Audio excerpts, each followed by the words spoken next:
Hello guys, स्वागत है आपका मेरे YouTube channel spoken English with Mahesh Kumar. आज का हमारा टॉपिक रहेगा फ्यूचर इंडेफिनिट टेंस। तो फ्रेंड्स, अगर आप वीडियो फर्स्ट टाइम देख रहे हो तो आप मेरे चैनल को सब्सक्राइब करना ना भूलें और बेल आइकन का बटन भी आप प्रेस कर दें ताकि जब भी हम वीडियो अपलोड करें तो आपके पास नोटिफिकेशन आता रहे।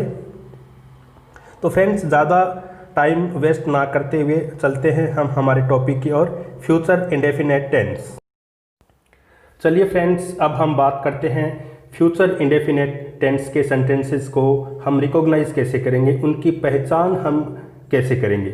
तो आप देखिए कि जिन हिंदी वाक्यों के अंत में गा, गे, गी आता है वो सारे Hindi sentences future indefinite tense में आते हैं। मीन्स हम ये कह सकते हैं कि मुख्य क्रिया के साथ यानी मेन वर्ब के साथ गा, गे, गी का प्रयोग। जैसे एग्जाम्पल देखिए मैंने यहाँ दिए हुए हैं। मैं स्कूल जाऊँगा, लास्ट में क्या आया? जाऊँगा, गा।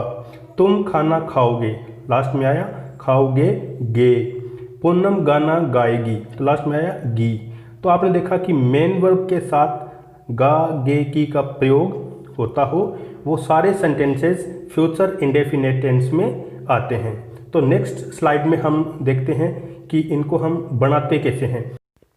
अब देखिए फ्यूचर इंडेफिनिट टेंस के अफर्मेटिव सेंटेंसेस को हम बनाते कैसे हैं। सकारात्मक वाक्य जिनको बोलते हैं, जिनमें कोई प्रश्न नहीं पूछा जाता है, जिनमें नोट वर्ड का यूज़ नहीं होता है, हिंदी में नहीं शब्द का यूज़ नहीं होता है, वो सारे जो सेंटेंसेस हैं उनको सकारात्मक वाक्य बोलते हैं। तो इसमें सबसे पहले हम देखते हैं कि क्या आएगा। तो सबसे पहले हम इसमें लिखेंगे सब्जेक्ट यानी कर्ता। उसके बाद में हेल्पिंग वर्ब है विल। अब यहाँ देखिए आप, सब्जेक्ट चाहे कोई भी हो, प्लूरल हो, सिंगुलर हो, first person, second person, third person, subject कोई भी हो, हम हेल्पिंग वर्ब सिर्फ यहाँ विल यूज़ करेंगे। उसके बाद में वर्ब जिसको हम हिंदी में बोलते हैं क्रिया, वर्ब की यहाँ फर्स्ट फॉर्म यूज़ करेंगे, उसके बाद में ऑब्जेक्ट यूज़ करेंगे, उसके बाद में अदर मीन्स अगर सेंटेंस में कोई इनके अलावा भी कुछ बच जाता है तो हम ऑब्जेक्ट के लास्ट में उसको लिखेंगे। नीचे मैंने एक एग्जाम्पल दिया है, वह स्कूल जाएगा, लास्ट में आया गा। तो यह सेंटेंस फ्यूचर इंडेफिनिट टेंस का होगा। तो इसको हम बनाएंगे he will go to school. Subject देखिए इसमें वह है तो हम ही यूज़ कर रहे हैं। हेल्पिंग वर्ब हमने विल यूज़ की है क्योंकि मैंने आपको बताया सब्जेक्ट चाहे कोई भी हो, हेल्पिंग वर्ब सिर्फ यहाँ हम विल यूज़ करेंगे। उसके बाद में वर्ब की फर्स्ट फॉर्म जाना, इसके लिए हम गो यूज़ करेंगे। कहाँ जाएगा? स्कूल। तो इसके लिए हम इंग्लिश में सेंटेंस जो पूरा बनाएंगे इसको पूरा ऐसे बोलेंगे, he will go to school. तो नेक्स्ट स्लाइड में हम प्रैक्टिस करते हैं कुछ और सेंटेंसेस की। तुम स्टेशन पर मेरा इंतज़ार करोगे, you will wait for me at the station. You will wait for me at the station. मैं आपके साथ दिल्ली जाऊंगा, I will go to Delhi with you. लड़कियां स्कूल में खाना बनाएगी, girls will cook in school. आप मेरे साथ यहाँ बैठोगे, you will sit here with me. वह आज मेरी कक्षा में भाषण देगा, he will give a speech in my class today। Next है हमारे पास नेगेटिव सेंटेंस, जिनको हम नकारात्मक वाक्य बोलते हैं, जिनमें हिंदी के वाक्यों में नहीं का प्रयोग किया जाता है, इंग्लिश सेंटेंस में नोट का यूज़ किया जाता है। उनको बनाने का फॉर्मेशन क्या है उसके बारे में अभी हम पढ़ेंगे। तो इसमें सबसे पहले आप देखिए फॉर्मूले में दिया हुआ है सब्जेक्ट यानी कर्ता, उसके बाद में विल में ये एक हेल्पिंग वर्ब है। मैंने आपको बताया था सब्जेक्ट चाहे कोई भी हो, हेल्पिंग वर्ब हम यहाँ सिर्फ विल यूज़ करेंगे। विल के बाद में नोट के बाद में वर्ब की फर्स्ट फॉर्म यूज़ करेंगे, उसके बाद में ऑब्जेक्ट और उसके बाद में अदर मीन्स अगर सेंटेंस में इनके अलावा भी कुछ रह जाता है तो हम उसको लास्ट में ऐड कर देते हैं। तो नीचे यहाँ मैंने एक एग्जाम्पल दिया है, हम फूल नहीं तोड़ेंगे। नहीं यूज़ हुआ है मीन्स नकारात्मक वाक्य है, नेगेटिव सेंटेंस है, तो इसमें हम नोट का यूज़ करेंगे हेल्पिंग वर्ब के बाद में। तो सबसे पहले सब्जेक्ट हम, इसके लिए हम यूज़ करेंगे वी और हेल्पिंग वर्ब विल के बाद में नोट, उसके बाद में तोड़ना प्लक। तो इसकी फर्स्ट फॉर्म यूज़ करेंगे द फ्लावर्स। तो पूरे इंग्लिश सेंटेंस को हम ऐसे बोलेंगे, we will not pluck the flowers. तो आप मेरे साथ प्रैक्टिस कीजिए फ्यूचर इंडेफिनिट टेंस में नेगेटिव सेंटेंसेस की। पहला सेंटेंस है, आज मैं तुम्हारा काम नहीं करूँगा। Today I will not do your work. तुम पिताजी को एक पत्र नहीं लिखोगे। तुम या आपके लिए हम यहाँ यू यूज़ करेंगे, you will not write a letter to dad. Radha stage पर नहीं नाचेगी। Radha will not dance on stage. विद्यार्थी अपने मास्टर जी का इंतज़ार नहीं करेंगे। विद्यार्थी अपने मास्टर जी का इंतज़ार नहीं करेंगे। Students will not wait for their teacher. तुम यह काम नहीं करोगी। You will not do this work. अब हम बात करते हैं इंटेरोगेटिव सेंटेंस की, प्रश्नवाचक वाक्य जिसमें कोई आपसे प्रश्न पूछा जाता है। उन सेंटेंसेस की फॉर्मेशन कैसे होगी? तो देखिए यहाँ फॉर्मूला लिखा हुआ है। सबसे पहले हम यूज़ करते हैं WH फैमिली। WH फैमिली में आपको प्रीवियस वीडियो में मैं बता चुका हूँ कि व्हाट, वेयर, व्हेन, इस तरह के जो वर्ड्स हैं वो WH फैमिली में आते हैं। तो प्रश्नवाचक वाक्य में सबसे पहले हम WH फैमिली का यूज़ करते हैं अगर सेंटेंस में उसकी नीड है तो। उसके बाद में विल यहाँ यूज़ करते हैं सबसे पहले। उसके बाद में सब्जेक्ट, और उसके बाद में वर्ब की फर्स्ट फॉर्म, और उसके बाद में ऑब्जेक्ट, और उसके बाद में अदर मीन्स अगर सेंटेंस में कोई और मटेरियल है तो उसको हम लास्ट में ऐड करेंगे। तो देखिए नीचे एक एग्जांपल दिया हुआ है, आप मेरे साथ प्रैक्टिस कीजिए इसकी।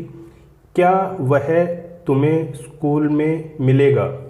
क्या वह तुम्हें स्कूल में मिलेगा? तो ये इसमें क्वेश्चन पूछा गया है, तो इसमें WH फैमिली का यूज़ नहीं हो रहा है। तो इसमें सबसे पहले हम यूज़ करेंगे विल, वह, उसके लिए हम ही यूज़ करेंगे। मिलना, मीट, तुम्हें, यू इन द स्कूल। तो इस पूरे सेंटेंस को हम ऐसे बोलेंगे, will he meet you in the school. Will he meet you in the school. तो यहाँ कुछ एग्जाम्पल्स दिए हुए हैं इंटरोगेटिव सेंटेंस के, आप मेरे साथ प्रैक्टिस कीजिए। मैंने यहाँ हिंदी और इंग्लिश दोनों में दिए हैं। तो चलिए हम बात करते हैं फर्स्ट सेंटेंस की। क्या आप आज घर जाओगे? Will you go to home today? Will you go to home today? क्या वह तुम्हारी सहायता करेगा? Will he help you? Will he help you? क्या वे कल आएंगे? Will they come tomorrow? Will they come tomorrow? क्या वह यहाँ आएगा? Will he come here? क्या वह बाजार जाएगा? Will he go to the market? अब हम यहाँ बात करते हैं WH फैमिली की कि कहाँ हम WH फैमिली के वर्ड को यूज़ कर सकते हैं। तो देखिए दो यहाँ मैंने एग्जाम्पल दिए हुए हैं, उनकी सिचुएशन देखिए, उसके बाद में आप खुद डिसाइड करोगे कि हमें कहाँ WH फैमिली के वर्ड यूज़ करने हैं। क्या तुम जाओगे? तो इसका आंसर आप हाँ या ना में दे सकते हो। हाँ मैं जाऊँगा या मैं नहीं जाऊँगा। तो विल यू गो, क्या तुम जाओगे? तो इसका आंसर आप हाँ या ना में दे सकते हो। तो यहाँ आपको WH फैमिली का वर्ड यूज़ करने की ज़रूरत नहीं है। नेक्स्ट देखिए, तुम कहाँ जाओगे? तो इसका तो आप आंसर हाँ या ना में नहीं दे सकते, आपको जगह बतानी पड़ेगी कि मैं वहाँ जाऊँगा, यहाँ जाऊँगा, इस तरह। तो यहाँ आपको WH फैमिली का वर्ड यूज़ करना पड़ेगा। तो इसको हम ऐसे बोलेंगे, वेयर विल यू गो? अब यहाँ कुछ एग्जाम्पल्स मैंने दिए हैं जिनमें WH फैमिली के वर्ड्स यूज़ किए गए हैं। तो आप देखिए, आप पिकनिक के लिए कहाँ जाओगे? कहाँ के लिए हम वेयर यूज़ करेंगे। Where will you go for a picnic? आप उच्च शिक्षा के लिए कहाँ जाओगे? उच्च शिक्षा, हायर एजुकेशन। आप उच्च शिक्षा के लिए कहाँ जाओगे? तो आप ऐसे बोलोगे, where will you go for higher studies? Where will you go for higher studies? आप उससे कहाँ मिलोगे?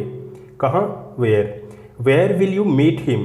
Where will you meet him? आप वीज़ा के लिए कब आवेदन करोगे? कब के लिए हम व्हेन यूज़ करेंगे। When will you apply for a visa? आप मुंबई कैसे जाओगे? How will you go to Mumbai? तो फ्रेंड्स, लास्ट है नेगेटिव और इंटेरोगेटिव सेंटेंस दोनों को मिला के बनाया हुआ है नकारात्मक प्रश्नवाचक वाक्य। जिनमें क्वेश्चन भी पूछा जाता है और नोट वर्ड का भी यूज़ होता है। मतलब आपसे प्रश्न भी पूछा जाएगा और उसमें नहीं का भी यूज़ किया जाएगा। तो इसमें देखिए, सबसे पहले हम WH फैमिली का वर्ड यूज़ करेंगे, उसके बाद में हेल्पिंग वर्ब विल यूज़ करेंगे और उसके बाद में सब्जेक्ट यूज़ करेंगे और सब्जेक्ट के बाद में इसमें नोट यूज़ करेंगे और नोट के बाद में वर्ब की फर्स्ट फॉर्म यूज़ करेंगे और उसके बाद में ऑब्जेक्ट और अदर।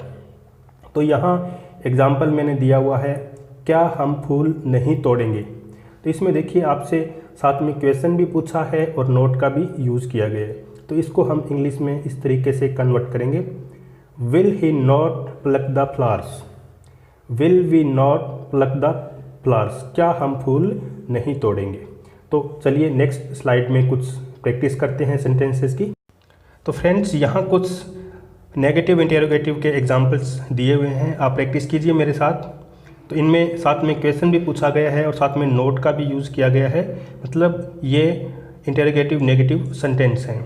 क्या आप खेल के मैदान में नहीं खेलोगे, will you not play in the playground, क्या आप आज घर नहीं जाओगे, will you not go to home today, क्या वह तुम्हारी सहायता नहीं करेगा, will he not help you, क्या वह बाज़ार नहीं जाएगा, क्या वह बाज़ार नहीं जाएगा, will he not go to market, will he not go to market. तो फ्रेंड्स, आज हमारा यहाँ फ्यूचर इंडेफिनिट टेंस का कंटेंट है वो कंप्लीट हो गया है। आई होप कि आपको अच्छे से समझ आया होगा। नहीं भी आया है तो आप वीडियो को 2 से 3 बार देखिए और उसकी प्रैक्टिस कीजिए। तो फ्रेंड्स, मिलते हैं नेक्स्ट वीडियो में न्यू कंटेंट के साथ। तब तक के लिए लेते हैं अलविदा। Thank you so much.